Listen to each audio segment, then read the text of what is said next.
एका बाजूला दांडगा अनुभव आणि एका बाजूला हुशारी। आता कुस्ती बघा, हा नामदेव कोकाटेनं या महाराष्ट्रामध्ये निकालावरती कुणालाच ठेवलं नाही, मुलतानीवरती कुणालाच ठेवलं नाही।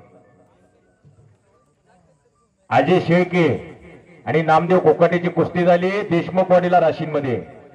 तिथं त्यावेळेला 2010 चे महाराष्ट्र केसरी समाधान घोळके अशी कुस्ती तिथं घेतली होती।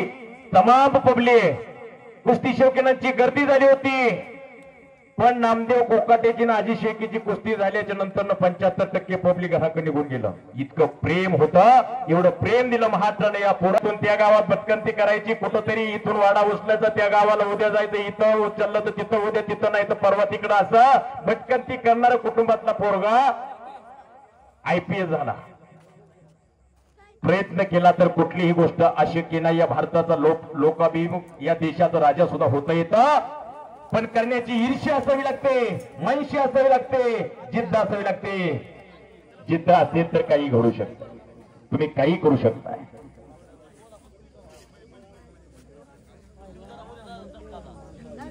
असा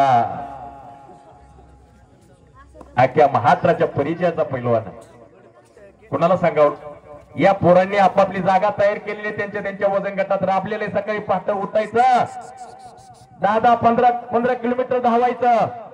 ही पोरं कुस्ती करताना संतोष भाऊ आतमध्ये तुम्हाला दिसतंय, पण त्यांच्या पाठीमागचं ते पिक्चरचं डायरेक्टर तुम्हाला दिसत नसतोय।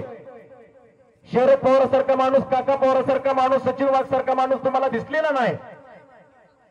विकी कौशल्य सगळ्यांनी बघितला, छावा सगळ्यांनी बघितला, पण त्याच्या पाठीमागचा डायरेक्टर कोणी बघितला का?